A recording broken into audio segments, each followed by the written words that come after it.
అమరావతి రాజధాని విషయంలో అటు పార్లమెంటులో బిల్లు చర్చకు వచ్చింది. ఈ సందర్భంగా పార్లమెంట్లో ఓవైపు చర్చ జరుగుతుండగానే ఇటు వైఎస్ఆర్ కాంగ్రెస్ పార్టీ అధినేత వైఎస్ జగన్ అదే అమరావతి అంశంపై తనదైన శైలిలో మరోసారి సుదీర్ఘమైనటువంటి ఒక మీడియా సమావేశం ఏర్పాటు చేసి లెక్కలతో సహా మరోసారి కూటమి ప్రభుత్వాన్ని ఎండగట్టే ప్రయత్నం చేశారు. ముఖ్యంగా దేశ చరిత్రలో అతిపెద్ద స్కామ్గా అమరావతి స్కామ్ల రాజధానిగా అభివర్ణిస్తూ లెక్కలు వివరించిన పరిస్థితి. అదే సమయంలో ఒక కొత్త ప్రతిపాదన తీసుకొచ్చారు. మచిలీపట్నం, విజయవాడ, గుంటూరు ప్రాంతాన్ని రాజధాని ప్రాంతంగా డిక్లేర్ చేసి అవసరమైతే మావి గన్ మచిలీపట్నం, విజయవాడ, గుంటూరుగా పెట్టవచ్చని చెప్పి సూచించిన పరిస్థితి. ఈ వివరాలపై మనతో మాట్లాడేందుకు జాయిన్ అవుతున్నారు ప్రముఖ విశ్లేషకులు పురుషోత్తం రెడ్డి గారు. సార్ నమస్తే. నమస్తే అండి. సార్, ఎలా చూడాలి ఇవాళ వైఎస్ జగన్ మరోసారి ప్రెస్ మీట్ పెట్టి మొత్తం తనదైన శైలిలో మరోసారి లెక్కలన్నీ బయటికి తీసి ఎండగట్టే ప్రయత్నం చేశారు. ముఖ్యంగా దేశ చరిత్రలోనే అతిపెద్ద స్కామ్గా అమరావతి రాజధాని ఇష్యూని ఆయన క్రియేట్ చేసి ఏ విధంగా అంచనాలు పెంచుకుంటూ పోయింది కూటమి ప్రభుత్వం 2014-19తో పోలిస్తే 2024 నుంచి ఎలా చూడాలి? బేసిక్గా వైఎస్ఆర్ కాంగ్రెస్ పార్టీ అధినేత జగన్మోహన్ రెడ్డి గారు నిజానికి అమరావతి రాజధాని విషయంలో కొంతకాలం పాటు డిఫెన్స్ లో ఉండాల్సిన వారు, సూటిగా మాట్లాడాలనుకుంటే చాలా అఫెన్స్ లో ఉండాల్సిన పరిస్థితి కూటమిది. ఎందుకని 2024లో 2 రకాలు. ఒకటి, జగన్ గారు 3 రాజధానులు అన్నాడు. అదనంగా కర్నూలు, విశాఖపట్నం అని చెప్పితే అక్కడ కూడా భారీ ఓటమి చెందినారు. మీకు అద్భుత విజయాన్ని ఇచ్చారు. అంటే రాజధాని పైన చంద్రబాబు గారు ఏమైనా చేయొచ్చు అనేంత బూస్టప్ మీకు వచ్చింది. జగన్ గారు మాట్లాడాలంటే కొంత ఇబ్బందికర పరిస్థితి ఉంది. రాజధాని పైన అలాంటి తీసుకొచ్చింది. రెండోది భారీ ఓటమి. కానీ 2వ నెల నుంచే జగన్ గారు అమరావతి గురించి మాట్లాడే పరిస్థితిని సృష్టించారు. డిఫెన్స్ లో ఉండాల్సిన వాళ్ళని అఫెన్స్ లో నెట్టినారు. ఇది కూటమి యొక్క ప్రాథమిక వైఫల్యం. రీజన్ ఏంటంటే, నిన్న అసెంబ్లీలో తీర్మానం పెట్టే అధికారం వాళ్ళకు ఉంది. కానీ ఒక ఊహాజనితమైన కృత్రిమమైనటువంటి అంశాలను ముందుకు తీసుకొచ్చి జగన్ గారిని విమర్శించడం మీ ఇష్టం. కానీ జగన్ గారిని విమర్శించడం కోసం ఏదేదో కొత్త కొత్త విన్యాసాలు చేస్తే మొదటి కదా. ఇప్పుడు ప్రత్యేక అసెంబ్లీ సమావేశం ఎందుకు పెట్టారు అంటే జగన్ గారు తిట్టడం కోసం పెట్టారని ఆయన అనడానికి కావాల్సిన వాతావరణం మీరు సృష్టించారు. ఒక మంత్రి అయితే ఏకంగా తుపాకుతోనే గాలి చేస్తారని చెప్పినాడు. జగన్ గారు అసెంబ్లీకి పోలేదు. పోన వ్యక్తి గురించి ఆయన చుట్టూ అసెంబ్లీ ఎందుకు పెట్టారు తీర్మానం అంటే, జగన్ ఏదైనా ఒకటి, రెహమాన్ గారు బేసిక్ గా ఒక నూతన రాజధాని గురించి మీరు మాట్లాడుతున్నారంటే ఆ రాజధాని ఎలా ఉండబోతుంది, ఎలా ఉంటుందో తర్వాత పెడదాం, ఎలా ఉండబోతుంది, ఏం అద్భుతాలు చేయబోతాం, ఏం ఘనకార్యాలు చేయబోతాం చెప్పుకోవాలి ప్రభుత్వం. అది వదిలేసి జగన్ ఏం చేసినాడు గత 5 ఏళ్లుగా అని చెప్పడం కోసం ప్రయారిటీ ఇచ్చినారు. మేమేం చేస్తాం అనేది కాదు, గతంలో జగన్ ఏం చేసేసినాడు అన్యాయం అని చెప్పడం కోసం ఎన్ని రోజులు చెప్తారు. అవన్నీ చెప్పి 5 తిరణాల్లో గెలిచినారు. ఇంకా ఎన్ని రోజులు పని చేస్తున్నారు కార్డు అంటే జగన్ అనే 3 అక్షరాలు అంటే జగన్ అనే 3 అక్షరాలు వీళ్ళు ఇంకా అంతగా భయపడుతున్నట్టుంది సార్. అంటే భయపడి చేసినారా, భయపెట్టడం కోసం చేశారా, మొత్తానికి జరిగే రిజల్ట్స్ మాత్రం పరిస్థితి గందరగోళం. రెండో అంశం, కేంద్రం అధికారిక అఫిడవిట్లో చెప్పింది, ఆంధ్రప్రదేశ్ హైకోర్టులో, సుప్రీంకోర్టులో చెప్పింది. మాజీ అటార్నీ జనరల్ కేకే వేణుగోపాల్ గారు విస్పష్టంగా సుప్రీంకోర్టు సీజే ముందు వాదించారు.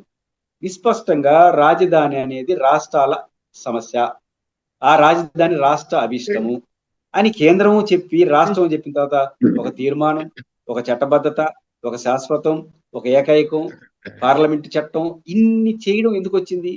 ఇప్పుడు ఉదాహరణకు ఆంధ్రప్రదేశ్ హైకోర్టు 2 అఫిడవిట్లు ఇచ్చింది. కేంద్ర హోంశాఖ మొదటి అఫిడవిట్లు ఏం చేసిందంటే, ఇది రాష్ట్ర సబ్జెక్టు, మాకు సంబంధం లేదని చెప్పేసి ఆన్ రికార్డ్ ఇదే మోడీ గారి ప్రభుత్వం. రెండో మళ్ళీ అమరావతి రైతులు ఏం చేసినారు, సంబంధం లేదంటే తప్పించుకుంటే కుదరదు, మీ డబ్బులు దీంట్లో ఉన్నాయి, కేంద్రం కొంత సహకరించింది కదా కాబట్టి మీరు ఇన్వాల్వ్ కావాల్సిందే అని మళ్ళీ ఇంకో అప్డేట్ వేసినారు. దానికి మళ్ళీ కేంద్రం ఏం చెప్పింది తెలుసా, చాలా స్పష్టంగా, విభజన చట్టం ప్రకారం అసెంబ్లీ సెక్రటరీ ఇవన్నీకి మేము డబ్బులు ఇవ్వాలని ఉంది, వాళ్ళు ఆడబెట్టుకుంటే ఆడిస్తామని చెప్పింది. అంటే మాకు సంబంధం లేదు, వాళ్ళకి అసెంబ్లీ పలానా చోట కడతాం, ఇంత ఖర్చు అవుతుందంటే మేము చేయగలిగింది చేస్తాం, ఆల్రెడీ సగం చేసినామని చెప్పారు. అంటే అర్థం ఏంటి? ఇంత స్పష్టంగా రాష్ట్రపతి చెప్పింది. ఇదే కేంద్ర ప్రభుత్వం సుప్రీంకోర్టులో ఏం చెప్పింది, 2014లో ఆంధ్రప్రదేశ్ ప్రభుత్వం అమరావతి రాజధాని అని చెప్పింది, నోటు చేసుకున్నాం. 2019లో కొత్త ప్రభుత్వం వచ్చింది, వాళ్ళు 3 రాజధాని అదిగే నోటు చేసుకున్నాం, ఇంకేదైనా కొత్తగా వస్తే చెప్తామని చెప్పింది. అంటే అర్థం ఏంటి? ఎటకారంగా ఉన్న రాష్ట్రాలు గుర్తింపు మాత్రమే కేంద్రం ఇస్తుంది, నిర్ణయించదు. అవును. దేశంలో ఈ దేశానికి రాజధాని లేదంటే కేంద్రం దృష్టిలో అమరావతి, హైదరాబాద్ గుర్తింపు యాస్ రికగ్నైజ్. ఇప్పుడు నేను మా ఇంటి అడ్రస్ మీకు చెప్తాను రెహమాన్ గారు, మీరు నిర్ణయించారా నేను నిర్ణయించారా? మా ఇంటి అడ్రస్ మీకు చెప్తే మీరు చెప్తున్నారు. కాబట్టి ఇంతకు మించి నేను దాన్ని తీసుకొచ్చి ఆడ పెట్టారు. కేకే వేణుగోపాల్ గారు మాజీ attorney general, government of India, NDA government. ఆయన ఏం వాదిస్తాడు? అసలు రాజధాని అనేది కాన్స్టిట్యూషన్ లో లేదు. Principal seat of chief minister రాజధాని.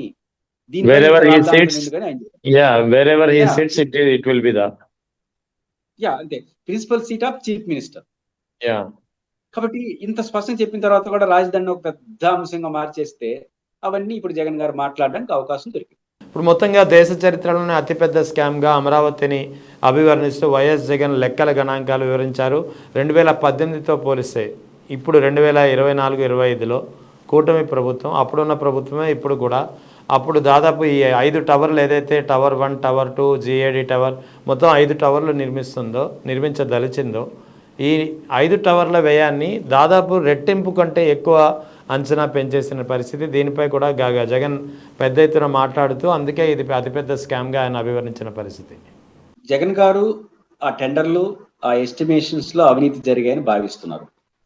సరే, వారి దగ్గర ఉన్న ఆధారాలు ఉంటాయి. సరే, మనకేం ఆధారాలు లేవు కాబట్టి అవినీతి జోలికి నేను వెళ్ళను. కానీ జగన్ గారిని జనం నమ్ముతారు అనేది నా పాయింట్.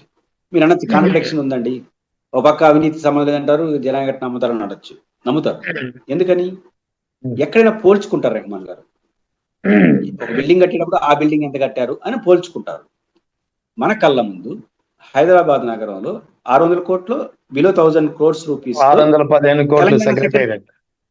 సెక్రటేరియట్ కట్టారు. అద్భుతంగా ఉంది బిల్డింగ్, ఎవరైనా బాగా ఐకానిక్ బిల్డింగ్ లాగా ఉంది. 600 కోట్లు విత్ 2 years. ఈ దేశానికే పార్లమెంటు కింద ఎంత కోట్లు ఖర్చు పెట్టారు? 970 crores. చాలా తక్కువ కోట్లు ఖర్చు పెట్టారు. అంటే 1000 crores చుట్టూ భారత పార్లమెంటు, ఆంధ్రప్రదేశ్, తెలంగాణ అసెంబ్లీ అద్భుతంగా కట్టేసి ఐకానిక్ బిల్డింగ్ గా దాని భారత పార్లమెంట్ అంటే ఈ దేశానికి ఐకానిక్ కదా. అలాంటిది ఇక్కడ 4000 కోట్లు పెట్టాలనే దాని అనగానే జనానికి అనుమానం వచ్చేస్తుంది. మరి పార్లమెంట్ ఎందుకు అన్ని కోట్లు, అసెంబ్లీ ఎందుకు ఇన్ని కోట్లు, దేశానికి పార్లమెంట్ కదా, కాబట్టి ఇన్ని కోట్లు ఎందుకని ఇన్ జనరల్ అనుమానం వచ్చేస్తుంది. అప్పుడు జగన్మోహన్ గారు చేసే కరప్షన్ యాక్సెప్ట్ చేస్తారు. అంటే నా పాయింట్ ఏంటంటే, జగన్ గారి ఆరోపణలు, వారి ఇంకా ఆధారాలు వారు చెప్తారు. సరే, ప్రభుత్వం ఆన్సర్ చేస్తుంది, అది ప్రజలు నిర్ణయిస్తారు.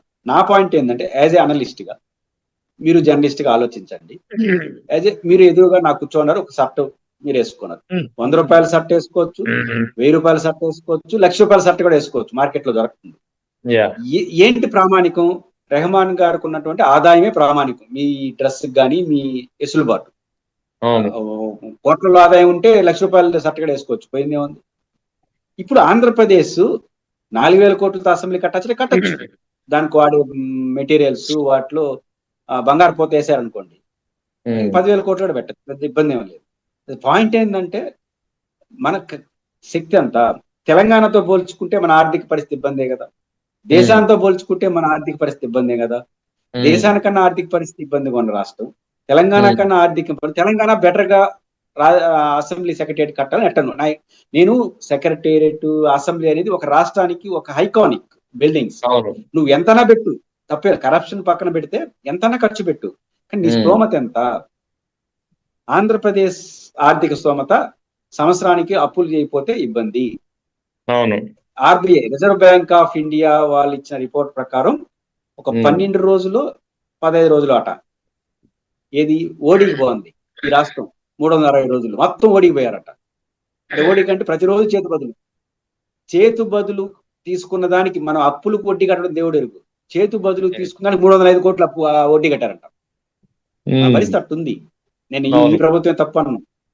మన పరిస్థితి చేతు బదులు తీసుకొని రోజువారీ కార్యక్రమాలు నిర్వహించే రాష్ట్రం అంత ఐకానిక్ బిల్డింగ్ కట్టడం కరెక్టా? ఇది మౌలికమైన ప్రశ్న. అది ప్రశ్న. ఇంకా అడిగిపోయినాం మనం. తెలంగాణ పర్మనెంట్ సెక్రటరీ 600 కోట్లు, ఆంధ్రప్రదేశ్ టెంపరీ సెక్రటరీ 1100 కోట్లు. టెంపరీ సెక్రటరీ అన్నారు కానీ అది ఏరే బిల్డింగ్ వాడుకుంటారు, అదేమి పాడేవి కావు. బట్ నేనేమంటానంటే, ఒకటి రాజశేఖర రెడ్డి గారు ఎప్పుడో మాట చెప్తున్నారు, మేము చెప్పడం కాదండి, ప్రజలు కూడా నమ్మాలి అంటాడు. మేము చెప్తే సరిపోదు, విచారణలు ఎక్కువ ఆదేశిస్తామంటే, ఎక్కువ విచారణలు మీరు ఆదేశిస్తుందంటే అవినీతి చేసినట్టు అని చంద్రబాబు గారు అన్నారు. అప్పుడు రాజశేఖర్ అవినీతి చేసినట్టు కాదయ్యా, మేము న్యాయమై ఉండొచ్చు, కానీ అవినీతి ఆరోపణలు వచ్చినప్పుడు విచారణ చేసి మేము కరెక్ట్ అని నిరూపించుకోవాల్సిన బాధ్యత ప్రభుత్వం ఉంది. లేకపోతే మిమ్మల్ని అవినీతి ఆరోపణలు ప్రజలు నమ్మతారు, ప్రజలు నమ్మకంగా ఇంపార్టెంట్ అంటాడు. కాబట్టి ఇప్పుడు పోల్చుకుంటారు కదా రెండు. ఒకటి, మీ ఆర్థిక ఆదాయం ఎంత, నువ్వు వేస్తున్న ఎస్టిమేషన్ ఎంత, ఇది నా ప్రశ్న. జగన్ గారి ప్రశ్న అసలు వాళ్ళు 1100 కోట్లు ఖర్చు పెడితే 600 కోట్లు ఖర్చు పెడితే మీరు 1100 టెంపరీ, 4000 కోట్లు పర్మనెంట్, డబ్బులే అన్నాయి, అప్పులే కదా అనే ప్రశ్న ఉత్పన్నం అవుతుంది. కాబట్టి జగన్ గారి ఆరోపణలో నిజానిజాలు పక్కన పెడితే ఆధారాలు నా దగ్గర లేవు, కానీ జగన్ గారు చేసిన ఆరోపణలు ఈ విషయంలో జనం నమ్ముతారనే విషయం కూటమి ప్రభుత్వం గుర్తించాలి. అయితే ఇక్కడ జగన్ ఇవాళ ప్రధానంగా ప్రస్తావించినటువంటి అంటే అమరావతిని ఒక బిగ్గెస్ట్ స్కామ్గా ఎందుకు చెప్పాల్సి వస్తుందో ఆయన కొన్ని లెక్కలు చెప్పారు. ముఖ్యంగా ఆయన చెప్పేది ఒకటే, 5 స్టార్ లగ్జరీ ఫెసిలిటీస్ తోటి, లేదా అత్యాధునికమైనటువంటి టెక్నాలజీతోటి, లేదా అన్ని రకాల ప్రకృతి వైపరీత్యాలు తట్టుకునే సామర్థ్యంతో కట్టినా సరే, అంటే 5 స్టార్ లగ్జరీస్ ఫెసిలిటీస్ కల్పించినా సరే ఎస్ఎఫ్టీకి 4500 మించదు ఎక్కడ. అటువంటిది అమరావతిలో ఎస్ఎఫ్టీకి 5 టవర్ల నిర్మాణానికి కూటమి ప్రభుత్వం వేసినటువంటి అంచనా ఎస్ఎఫ్టీకు 14,765 రూపాయలు. ఇది ఎలా సాధ్యం, ఇది స్కామ్ కాదా అని ఆయన క్లియర్గా చెప్తున్నారు. ఒకటి, ఇక్కడ జగన్మోహన్ రెడ్డి గారి ఆరోపణలకి ఖచ్చితంగా ప్రభుత్వం సమాధానం చెప్పాలి. ఎందుకంటే మీరు చెప్పిన లెక్క ప్రకారం 5 స్టార్ లగ్జరీ హోటల్స్ కే ఇంత కాదు కదా, అట్లాంటి కాదు కదా అనేది. రెండోది, తెలంగాణ సెక్రటేరియట్ భారత పార్లమెంట్ తో పోల్చుకుంటారు కదా, అక్కడ పోల్చుకుంటారు కదా, కళ్ళ ముందు ఉన్నాయి అవి కూడా. చాలా మంది అదే, మీకు తెలంగాణ అన్న ఒక రాష్ట్రం అంటాం, ఈ దేశానికి పార్లమెంట్ అది. అవును, వాళ్ళంతా ఎస్ఎఫ్టీకి పెట్టారు, అవన్నీ పోల్చుకుంటారు ప్రజలు. అవును. అయితే మాకు బాగా ఆర్థిక పరిస్థితి బాగుందండి, శాశ్వతంగా ఒక ఐకానిక్ గా ఉండాలి అని అనుకుంటే ఏముంది, బంగారు పోత పోస్తాం అని చెప్పొచ్చు, పెద్ద ఇబ్బంది ఏం లేదు. ఎస్ఎఫ్టీ పాయింట్ ఏంటంటే చెప్పుకునే దానికి రీజన్ ఉండాలి. ఇప్పుడు మనం ఈ రాష్ట్రానికి ఐకానిక్ బిల్డింగ్ కడతామంటే కట్టచ్చు, ఎన్ని కోట్లు పెట్టాను కట్టచ్చు, తప్పేం లేదు, అవినీతి సంగతి మాట్లాడదు. ఆ కట్టే స్తోమత నీకుందా, స్తోమత లేకుండా కూడా అప్లై చేస్తున్నావు అంటే సంథింగ్ ఈజ్ రాంగ్ అన్న జగన్ గారి అభిప్రాయాన్ని వింటారు. అన్నిటికన్నా మించి సోషల్ మీడియా వచ్చిన తర్వాత ఇప్పుడు ఎస్ఎఫ్టీ తెలంగాణ అసెంబ్లీ కాస్ట్ అని కొట్టేస్తే మీకు ఇప్పుడే వచ్చేస్తుంది కదా, హైదరాబాద్ లో పార్లమెంట్ లో వచ్చేస్తుంది కదా, అంతకని వీళ్ళు ఏం కడతారు అనే భావన రాదా? రెండో అంశం, కొంత తెలంగాణ కన్నా ఎక్కువ ఖర్చు అయితే అవుతుంది. ఎందుకంటే హైదరాబాద్ ఉన్న భూమి స్వభావానికి అమరావతిలో ఉన్న భూమి స్వభావానికి తేడా ఉంది. కాబట్టి భూమి లోతులోకి వెళ్ళి అది ఏమవుతుంది, అది ఎస్ఎఫ్టీకి చూడకూడదు, కింద గ్రౌండ్ చూడాలి. ఇప్పుడు గ్రౌండ్ వేసేది ఎస్ఎఫ్టీ లేరు కదా, ఇది మాల్బర్ లేరు కదా, పునాదులే కదా. కాబట్టి ఏదైనప్పటికీ కూడా కొంత ఖర్చు 600 కోట్లు, 700 కోట్లు అంటే యాక్సెప్టబుల్, 100 కోట్లు 200 కోట్లు, మరి 4000 కోట్లు పెట్టే అసెంబ్లీ అంటే తప్పు అను అంత అవసరం ఏమొచ్చిందనే ప్రశ్న వస్తుంది. జగన్ గారు ఖచ్చితంగా దాన్ని గట్టిగా పట్టుకుంటాడు. ఫ్యూచర్ లో అమరావతిలో జగన్మోహన్ రెడ్డి గారి టార్గెట్ రెండే ఉంటాయి. ఒకటి, అమరావతి రైతులు ఫ్లాట్లు ఎప్పుడు ఇస్తారు, రెండు, దానికి జగన్ గారి కాన్ఫిడెన్స్, రైతులు జగన్ గారు వెల్కమ్ చెప్తారు. ఎందుకు వెల్కమ్ చెప్తారు, నువ్వు 10 ఏళ్ళ లోపు ఫ్లాట్లు ఇవ్వమని మీరు మనం రాసుకున్నాం అగ్రిమెంట్ సిఆర్డిఏలో. ఇప్పుడు 12 ఏళ్ళు అయింది ఫ్లాట్లు ఇవ్వాల, ఈకపోగా ఎప్పుడు ఇస్తారో అని ఆశ చూస్తా ఉంటే ఇంకో 40,000 ఎకరాలు తీసుకుంటామంటే ఇప్పుడు ఇచ్చేది లేదు కదా నేను నిర్ణయానికి రారా? అప్పుడు ఖచ్చితంగా జగన్మోహన్ రెడ్డి గారి యొక్క పిలుపుని అందుకుంటారు. ఆ యాంగిల్. రెండో angle corruption angle. Telangana assembly, ఈ పార్లమెంటు అన్నింటినీ పోల్చి ఎందుకైందనే క్వశ్చన్ ఖచ్చితంగా సమాధానం చెప్పాల్సి ఉంటుంది ప్రభుత్వానికి. ఒకవేళ నేను చెప్పిన సమాధానం చెప్పొచ్చేమో, ఒక ఐకానిక్ బిల్డింగ్ కట్టాలనుకుంటున్నాం, మంచి మెటీరియల్ ఆధునిక ప్రపంచ మెటీరియల్ వాడాలనుకుంటున్నాం, వాడచ్చు, అది చెప్పాలి, చెప్తారు, చూడాలి మరి దాన్ని వేస్తారు ఏం వేస్తారు. దాన్ని వాడాలంటే నీకు అంత శక్తి ఉందని క్వశ్చన్ వస్తుంది కదా వెంటనే. కానీ రెండు ప్రశ్నలు వస్తాయి, కరప్షన్ వస్తుంది, ఒక లేదు మేము ఆడ బ్రహ్మాండమైన స్ట్రక్చర్ వేరే వేరే ఇంటర్నేషనల్ లెవెల్ తీసుకొస్తామంటే తీసుకొస్తారు, అంత డబ్బు అవసరం ఆ రాష్ట్రానికి అంటే ప్రశ్న సమాధానం రాదు కదా. రేపు సంక్షేమ పథకాలకు డబ్బులే ఉంటాడు చంద్రబాబు గారు అన్న డబ్బులే వాడి, మరి ఆడ మాత్రం 4,000 కోట్లు 14,000 ఎస్ఎఫ్టీకి ఇచ్చిన డబ్బులే అని వచ్చే ప్రశ్న వస్తుంది కదా. అయితే ఇక్కడ ఇవాళ పార్లమెంటులో బిల్లు ప్రవేశపెట్టింది కేంద్ర ప్రభుత్వం. అంతకుముందు రాష్ట్ర ప్రభుత్వం ఒక తీర్మానం చేసి పంపించింది, ఏకైక రాజధానిగా అమరావతిని గుర్తిస్తూ చట్టబద్ధత కల్పించాలంటూ ఒక తీర్మానం చేసింది. ఆ తీర్మానం ఆధారంగా కేంద్ర ప్రభుత్వం ఒక బిల్లు ప్రవేశపెట్టింది. ఈ బిల్లుపై ఇవాళ పార్లమెంట్లో చర్చ నడుస్తోంది. యాక్చువల్లీ కేంద్రానికి దీనికి సంబంధించినటువంటి ప్రతిపాదన బిల్లు పంపించాల్సిన అవసరం ఉందా? చట్టం ప్రతిపాదనలు ఏమైనా చేసుకోవచ్చు అసెంబ్లీలో. చట్టం చేయాలంటే ఆంధ్రప్రదేశ్ లో 2 సభలు సమావేశం కావాలి. అవును, శాసన మండలి కావాలి, శాసనసభ కావాలి. కానీ ఇక్కడ శాసన మండలికి పంపలేదంటే ఆ శాసనసభ మండలికి పంపలేదంటే చట్టం కాదని వాళ్ళే చెప్తున్నారు. చట్టం కానప్పుడు ఏదో ఒక సభలో తీర్మానం మూవ్ చేయొచ్చు. కేంద్రానికి అప్పీల్ చేసేదానికి ఒక సభలో కూడా చేయొచ్చు, 2 సభలు చేయాల్సిన అవసరం లా. రాష్ట్ర ప్రభుత్వం చేసింది ఎగ్జాక్ట్లీ కరెక్టే, దాన్ని ఏం తప్ప శాసన మండలి కూర్చోబెట్టాల్సిన అవసరం లా. మీరు చట్టం అంటున్నారు కాబట్టి ఎందుకు కావాలనే ప్రశ్న వస్తుంది. ఇప్పుడు అదే అంటున్నాను, జగన్ గారు క్వశ్చన్ చేసే అవకాశం మీరే ఇచ్చారు. చట్టం అనుకున్నా ఉంటే ఆయన ఈ ప్రశ్న ఇడు, ఇది జస్ట్ ప్రతిపాదన అండి, ప్రతిపాదన ఇంత గోళ ఎందుకు అంటారు మళ్ళీ, ఇన్ని ఒక గంట క్యాబినెట్ అప్రూవల్ చేసి పంపించవచ్చు కదా. కాబట్టి పాయింట్ ఏంటంటే చట్టం చేయదలుచుకుంటే 2 సభల్లో చేయాలి. ఇది చట్టం కాదు, జస్ట్ కేంద్రానికి అప్పీల్. అది మాట్లాడరు. ఆచరణ చట్టం అంటారు, ఏకైక రాజధాని అంటారు, తిరుగులేదంటారు, జగన్ వచ్చిన ఏం చేయలేడు అంటారు. అది ఎట్లా సాధ్యం అవుతుంది? రాబోయే 30 ఏళ్ళకి సంబంధించిన అసెంబ్లీలన్నీ ఏం చేయాలో ఈ అసెంబ్లీ చెప్తుందా? అంటే రాబోయే 30 ఏళ్ళ అసెంబ్లీలు చేయాల్సిన వాళ్ళు ఈ అసెంబ్లీ చెప్తుందా? ఎక్కడ చెప్తుంది? ఖచ్చితంగా చట్ట సవరణ, చట్టాన్ని రూపొందించే అధికారం, చట్టాన్ని మార్చే అధికారం ఖచ్చితంగా చట్టసభలకు ఉంటాయి. అది మంచి చట్టం చట్టం అనేది మన ఇష్టం, మనం నిర్ణయించవచ్చు. బట్ మార్పు చేర్పు చేసే అధికారం, నిర్ణయించే అధికారం ఖచ్చితంగా చట్టసభలకు ఉంటాయి. అంటే అదే జగన్మోహన్ రెడ్డి గారు ఈరోజు ప్రస్తావించిన అంశం. అయితే ఇక్కడ జగన్ మరో విషయాన్ని క్లియర్గా చెప్పారు. ముఖ్యంగా గత 2 రోజుల నుంచి ఈ అంశం చర్చల్లో కూడా ఉంది. ఒకవేళ ఒక అసెంబ్లీకి ఒక చట్టం విషయంలో తీర్మానం చేయడానికి కానీ లేదా కేంద్రాన్ని కోరే విషయంలో ఎంత హక్కు ఉంటుందో, రేపు పొద్దున వేరే గవర్నమెంట్ వస్తే మరో అసెంబ్లీ ఏర్పడితే ఆ అసెంబ్లీకి కూడా ఆ చట్టాన్ని సవరించే అధికారం అంతే ఉంటుంది కదా అని వైఎస్ జగన్ చెప్పడం వెనుక మతలబ్ ఏమై ఉంటుంది? అంటే ఆయన రూల్ పొజిషన్ చెప్పినాడు. సహజంగా అనుమానం ఏంటంటే జగన్ గారికి ఇట్లాంటి మహానగర కాన్సెప్ట్ ఇష్టం లేదంటే మళ్ళీ ఏమన్నా మాకు అధికారం ఉంది వాళ్ళని నమ్మద్దని చెప్పిన అనే మెసేజ్ కూడా వెళ్తుంది. జగన్ గారు చెప్పింది వాళ్ళు చేస్తున్న ప్రచారం తప్పు, ప్రతి శాసనసభకు హక్కు ఉంటుందని చెప్పారు అని చెప్పారు. నేను ఏమంటానంటే ఆంధ్రప్రదేశ్ శాసనసభకు హక్కుల గురించి మళ్ళీ మాట్లాడదాం. ఆంధ్రప్రదేశ్ చరిత్రను ఒకసారి తీసుకోండి. ఇప్పటికి 3 సార్లు రాష్ట్రాలు మారిపోయినాయి. 3 సార్లు 70 ఏళ్ళ స్పాన్ ఆఫ్ 70 years లో ఫస్ట్ మద్రాసు నుంచి ఒక రాష్ట్రం వచ్చినావా, మళ్ళీ తెలంగాణ ఆంధ్రప్రదేశ్ ఒక రాష్ట్రం అయినావా, మళ్ళీ తెలంగాణ ఆంధ్రప్రదేశ్ మళ్ళీ విడిపోయినాయా, మళ్ళీ రేపు తెల్లారితో ఆర్టికల్ 3ని ప్రయోగించి 2 ఒకటి చేసే అధికారం కేంద్రం అనుకుంది. ఒక రాష్ట్రమే 3 సార్లు విడిపోవడం జరిగితే రాష్ట్రమే పైపెచ్చు ఆంధ్రప్రదేశ్ అసెంబ్లీ తీర్మానం చేసింది మాకు ఇష్టం లేదని, మీకు ఇష్టం లేకపోతే గుమ్మను పెట్టుకోండి, ఆర్టికల్ 3 ప్రకారం మేమే చేస్తామని కేంద్ర ప్రభుత్వం చేసేసింది. అదే ఆంధ్రప్రదేశ్ జరిగింది. కాబట్టి ఇన్ని అధికారాలు చట్టం ముందు చెప్తుంటే మేము తీర్మానం చేస్తాం ఇంకా 30 ఏళ్ళు వచ్చినా మార్చేదానికి లేదు అని మాట్లాడుతున్నారంటే దీన్ని జగన్ గారు క్వశ్చన్ చేస్తున్నాడు. కాబట్టి చట్టం రాజ్యాంగాన్ని మార్చే అధికారం ఉంది. కేసీఆర్ గారు చెప్పారుగా రాజ్యాంగాన్ని మార్చేస్తా ఉన్నాడు. రాజ్యాంగంలో సవరణలు కాదు.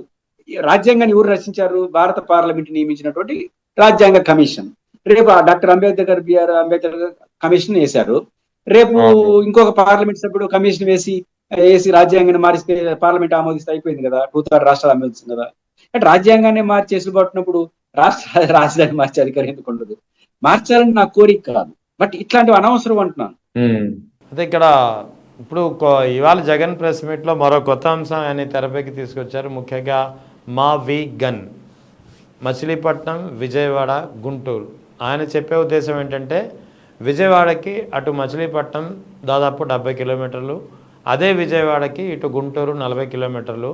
ఈ అంటే 70-40 అంటే 110 కిలోమీటర్లు.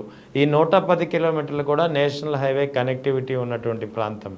సో ఈ 110 కిలోమీటర్ల నేషనల్ హైవే కనెక్టివిటీ ఉన్న ప్రాంతాన్ని రాజధాని ప్రాంతంగా రాజధానిగా అనలేదు ఆయన. రాజధాని అంటే క్యాపిటల్ క్యారిడార్ అన్నారు. క్యాపిటల్ క్యారిడార్గా ప్రకటించి దానికి అవసరమైతే మా వీగన్ 3 ప్రాంతాలకి ఫస్ట్ 2 letters ఇంగ్లీష్లో తీసుకుంటే వచ్చేలాగా మావిగన్ అని పెట్టుకోవచ్చు అని చెప్పి ఒక సూచన చేశారు. ఇది ఇప్పుడు కొత్తగా ఒక కొత్త చర్చకు తెర లేపుతుందని చెప్పుకోవాల్సి వస్తుంది. చర్చ రావడానికి ఒక కారణం, మొదటి నుంచి మీరు ట్రై చేయండి, పాత వీడియోని ఒకసారి కలిపి చూడండి. 2014లో తెలంగాణ ఉన్నప్పుడు అసెంబ్లీ, ఆంధ్రప్రదేశ్ అసెంబ్లీ, ఆ అసెంబ్లీ చంద్రబాబు గారు రాజధాని ప్రతిపాదన ఒకసారి చూడండి. ఇప్పుడు జగన్ గారు చెప్పిన మావిగన్ వస్తుంది, ఇదే వస్తుంది. చాలా మంది వైసీపీ వాళ్ళకి కూడా ఆ వీడియో చూడకుండా గందరగోళ పడుతుంటారు. మా జగన్ గారు సమర్థించలేదు. జగన్ గారు సమర్థించింది ఇండైరెక్ట్ గా మావిగన్నే. ఎట్లా మీరు అనొచ్చు. ఆ ప్రతిపాదన ఒకసారి చంద్రబాబు గారు ప్రతిపాదన ఒకసారి క్లిప్పింగ్ చూడండి. ఏమని ప్రతిపాదన తెలుసా? సరౌండింగ్ విజయవాడ ప్రతిపాదన ఏంటో తెలుసా? అమరావతి కాదు. చంద్రబాబు గారు ఆ రోజు జగన్ గారు అమరావతిని అంగీకరించాడన్నారు. అసలు మీరు ప్రతిపాదనే చేయలేదు అమరావతి. ఆంధ్రప్రదేశ్ ప్రభుత్వం ప్రతిపాదన ఏం చేసిందంటే విజయవాడ సరౌండింగ్ లో రాజధాని పెడతామని చెప్పారు. విజయవాడ సరౌండింగ్ అంటే విజయవాడ నుంచి గుంటూరు, విజయవాడ నుంచి మచిలీపట్నం కూడా విజయవాడ. అటు పైకి కృష్ణా గవతల గుంటూరు, కృష్ణా గవతల అంటే ఇటు మచిలీపట్నం ఇవన్నీ వస్తాయి. మచిలీపట్నం వస్తుంది. మీరు ఏదైతే తీర్మానం పెట్టి దానికి భిన్నంగా కొత్త నగరం సృష్టిస్తారన్నారు. వీటికి ఏం సంబంధం లేకుండా జగన్ గారు మీరు పెట్టింది మావి గన్ను. జగన్ గారు దాన్ని ఏమని సమర్థించాడు? మీరు ఏడన్నా పెట్టుకోండి అనే పదం ఎందుకు వాడాడు? మీరు స్పెసిఫిక్ గా అమరావతిని ఆ రోజు చెప్పుంటే ఎస్ఆర్ నో చెప్పాల్సిన పరిస్థితి జగన్కి వచ్చిండేది. మీరు ఏం చేశారు?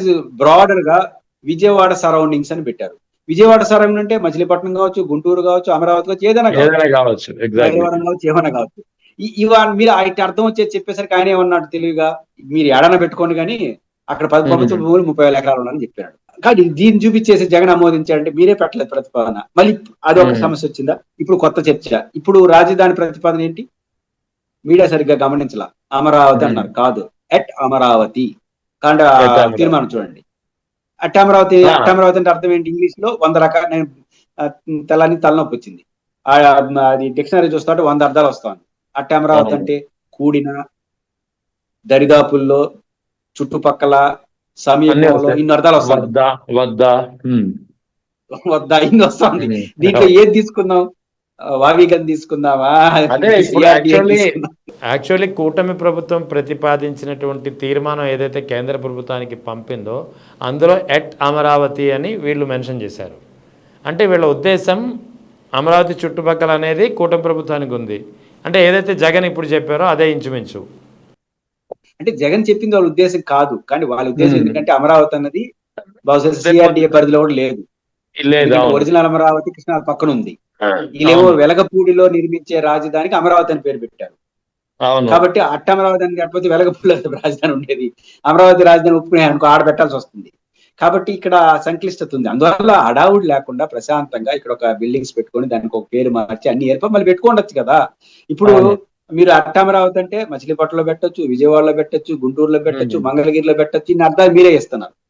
కాబట్టి ఎప్పుడు కూడా ప్రభుత్వం హడావుడి నిర్ణయాలు, గందరగోళం నిర్ణయాలు, ప్రతిపక్షం క్వశ్చన్ చేయడానికి అవకాశం ఇచ్చే నిర్ణయాలు. ప్రతిపక్షం ఎందుకు క్వశ్చన్ చేస్తా ఉంది? మీరు ప్రభుత్వాన్ని డిఫెన్స్ ఎప్పుడు కూడా రెహమాన్ గారు, నా గురించి నేను చెప్పుకునే క్రమంలో మీరు తక్కువైనా పర్వాలేదు, కానీ నేను చెప్పుకునేది మిమ్మల్ని తక్కువ చేయడం కోసం చెప్తే మాత్రం నేను నష్టపోతా. నా గురించి నేను పొగుడుకుంటే పెద్ద ఇబ్బంది ఉండదు. నన్ను పోవడం కోసం మీరు బాగలేదండి అని చెప్తే ఎట్లుంటుందంటే నేనేంట బాగుండదు మీరు చెప్తారు. కాబట్టి ప్రభుత్వం జగన్ ని అనవసరమైన టార్గెట్ చేసి జగన్మోహన్ రెడ్డి గారికి మంచి ఆయుధాలు ఇచ్చి పెట్టారు. అంటే ఇక్కడ జగన్ కొత్తగా మావి గన్ అని ప్రతిపాదించడానికి కారణం కూడా ఆయన దానికి కూడా ఒక రీజన్ చెప్పారు యాక్చువల్లీ వాస్తవానికి. ఎందుకంటే ఇప్పుడు కొత్తగా అసెంబ్లీలో మన చంద్రబాబు నాయుడు వ్యాఖ్యల సందర్భంగా నవనిర్మాణాలు కానీ, లేదా 1,00,000 ఎకరాల్లో రాజధాని కానీ, లేదా ఎయిర్పోర్ట్స్ కానీ ఇటువంటి ప్రస్తావన పెద్దగా లేదు. అంటే ఇక్కడ రాజధాని యొక్క నిర్మాణాన్ని, రాజధానిని ఆయన కేవలం ఏదైతే ఎకరాలు మిగులుతాయో రైతులకి లేదా సంస్థలకి పంచేయగా వాటికే పరిమితం చేస్తున్నారా? అంటే అంతలా పరిమితం చేయదలుచుకున్నప్పుడు అంత మారుమూల వెళ్ళి కట్టాల్సిన అవసరం ఏంటి? ఇక్కడ హైవే కనెక్టివిటీ ఉన్న ప్రాంతాన్ని ఎంచుకోవచ్చు కదా అనేది ఆయన ఉద్దేశం. ఆ ఉద్దేశాన్ని కూడా ఆయన ఓపెన్గానే చెప్పారు. ఆయన ఫస్ట్ ఉద్దేశం ఏంటంటే ప్రభుత్వ భూమి ఉంటే ఇబ్బంది. ఇప్పుడు ఆయన చెప్పిన మావిగన్ ఏరియాకి ప్రభుత్వ భూమి బాగుంది.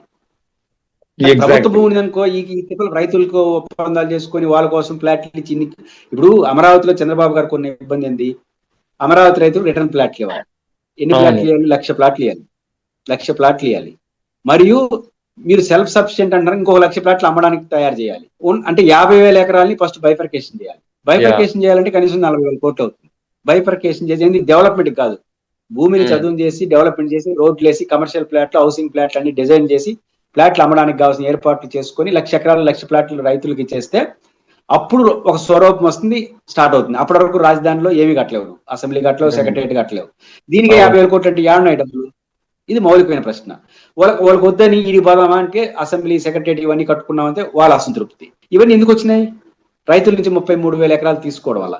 అదే మంగళగిరో లేదా మచిలీపట్నం వేరేనో ప్రభుత్వ భూమిని చోట పెట్టుకుని ఇప్పటి నువ్వు ఏడ కడితే అసెంబ్లీ కట్టుకోవచ్చు, ఎక్కడ పెడితే రైతుతో పనే ఉండదు కదా. అక్కడ మిస్టేక్ జరిగింది. అందువల్ల జగన్ గారు మొదటి నుంచి కూడా ప్రభుత్వ భూమి ఒక బల్క్ 30,000 ఎకరాలు ఉంటే ఏదో కొన్ని ఎకరాలు తీసుకోవచ్చు, కానీ మీరు కట్టడమే ఎకరాల కోసమే నీకు ప్రభుత్వ భూమి లేకుండా చేసిన వల్ల ఇబ్బంది వస్తుంది. ఖచ్చితంగా ఆ మేరకు డిస్టర్బెన్స్ వస్తుంది. Right. Thank you sir. Thank you.